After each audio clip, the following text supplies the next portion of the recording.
कृष्णाय वासुदेवाय देवकी नंदकाय च नंदगोप कुमाराय गोविंदाय नमो नमः। भगवान के स्मरण से प्रत्येक कार्य पूर्ण होते हैं। अतः कार्तिक माह में सर्वप्रथम दामोदर भगवान की स्तुति, भजन, कीर्तन, दिया, दीपदान का विशेष उल्लेख सनातन ग्रंथों में प्राप्त हुआ है। अतः मुख्य रूप से ये बताना भी ग्रंथों, उपनिषदों, शास्त्रों का माना गया है कि यदि हम अपने जीवन में शक्तिशाली किसी तत्व को लेकर चलेंगे तो हमारी जिंदगी में कभी हार नहीं होगी, पराजय नहीं होगी और हम भगवत शरण से दूर नहीं होंगे।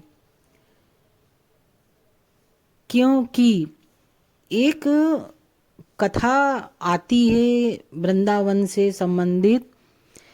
कोई ग्वालिन थी जो दूध बेचा करती थी। जमुना पार करके प्रतिदिन दूध बेचने आया करती थी। जमुना पार करके प्रतिदिन दूध उस पार लेके जाया करती थी। एक दिन किसी कथा पंडाल में बैठ के वह श्रीमद् भागवत कथा श्रवण करने का पुण्य लाभ लिया। कथा पंडाल में दूध बेचकर आई और श्रीमद् भागवत कथा के श्रवण का पुण्य लाभ लिया। कथा वाचक व्यास देव ने भगवान श्री हरि की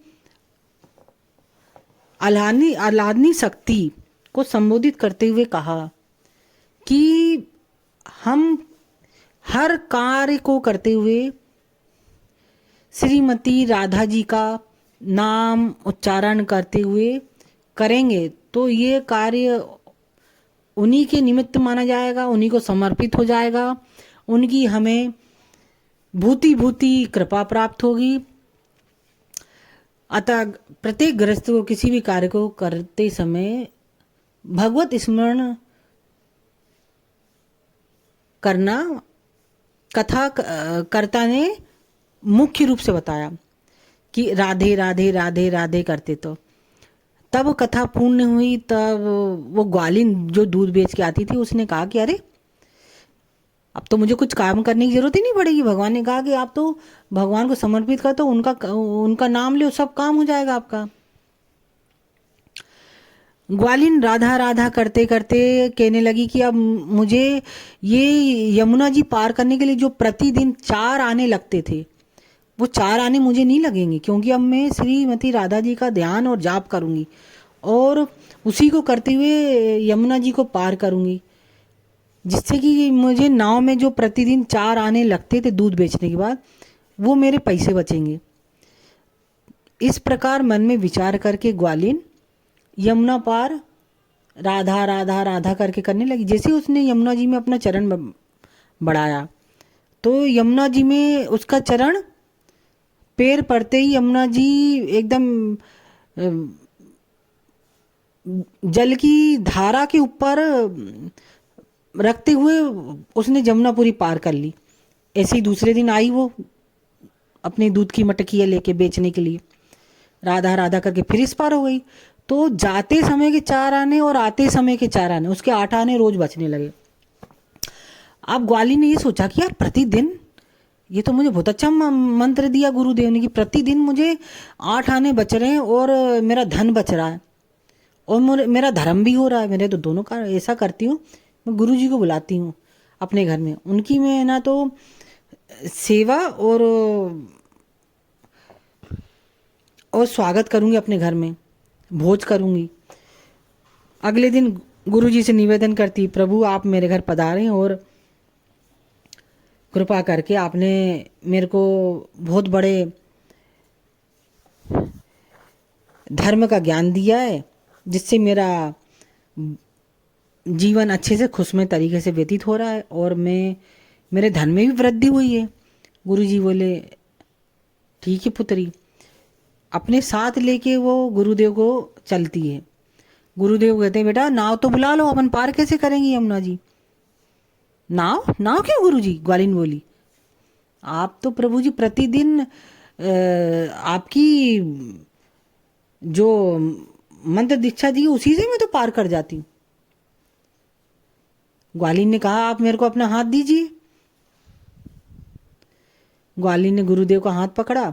ग्वालिन राधा राधा राधा करती गई और गुरुजी ये तो पानी में ऊपर नीचे गोते खाते खाते गीले हो गए पूरे और उन्हें पकड़ के वो पार करा ले गई। पार हो गई, पूरे गुरुजी भीग गए। घर गई तो नवीन वस्त्र, स्वागत, अभिनंदन, विभिन्न भांत के भोजन, बड़े भावपूर्वक उनकी सेवा से। अरे पुत्री तू तो है ना बिना नाव के ही ना तो पार हो जाती है। हाँ गुरुदेव आप ही के द्वारा मिला है ना मंत्र, राधा राधा उसी के द्वारा। उसी क्षण गुरुदेव ने उसके चरण पकड़ ली। बेटा तू मेरी गुरु है, मैं तेरा गुरु नहीं हूँ। जिस मंत्र को मैं केवल दूसरों को करता था उसको मैं आज तक हृदयांगत नहीं कर पाया। उसी प्रकार हमारे प्रिय ठाकुर भगवान श्री कृष्ण ने मात्र उनका नाम स्मरण करते हुए प्रत्येक जीवन की कठिन से कठिन चढ़ाइयों पर मनुष्य पार हो जाता है। और भगवान ने इसका सबसे सरल उपाय भी बताया। सुखदेव भगवान वेद व्यास जी ने, वेद व्यास जी कहते हैं आप 1 से लेके 5 तक श्रीमद् भागवत करिए। अरे कलयुग के मनुष्य ने कहा प्रभु संभव नहीं है, इतना समय नहीं किया। अरे नहीं कर सकते, चलो कोई बात नहीं, आप एक काम करिए जो श्रीमद् भागवत का हृदय है 10वां स्कंद उसका आप पाठ करिए प्रतिदिन 1 श्लोक। अरे प्रभु कलयुगी मनुष्य ने कहा प्रभु हमारे पास समय नहीं है। वेद व्यास जी चले, कोई बात नहीं, आप श्रीमद् भागवत के 18,000वें श्लोक का 18,000 का जो सबसे अंतिम श्लोक उसकी एक माला प्रतिदिन जोत जलाकर सिर पर कपड़ा रखकर नेत्र बंद करके भगवान का ध्यान करते हुए करिए तो श्रीमद् भागवत अध्ययन का संपूर्ण फल आपको प्राप्त होगा। भगवान की आज्ञा से, गुरुदेव की आज्ञा से नाम संकीर्तनम यस्य सर्व पाप प्रणासनम प्रणामो दुख समनम तम नमामि हरि परम। मैं परम हरि को प्रणाम करता हूँ जिनका नाम संकीर्तन सभी पापों को नाश करता है और जिनका प्रणाम सभी दुखों को शांत करता है। इस श्लोक का प्रतिदिन 108 माला जाप करने से, जोत जलाकर धारा व्रत करते हुए प्रतिदिन श्रीमद् भागवत के संपूर्ण अध्याय का, ग्रंथ का, महापुराण का पुण्य प्राप्त होता है। इति श्री परमात्मने नमो।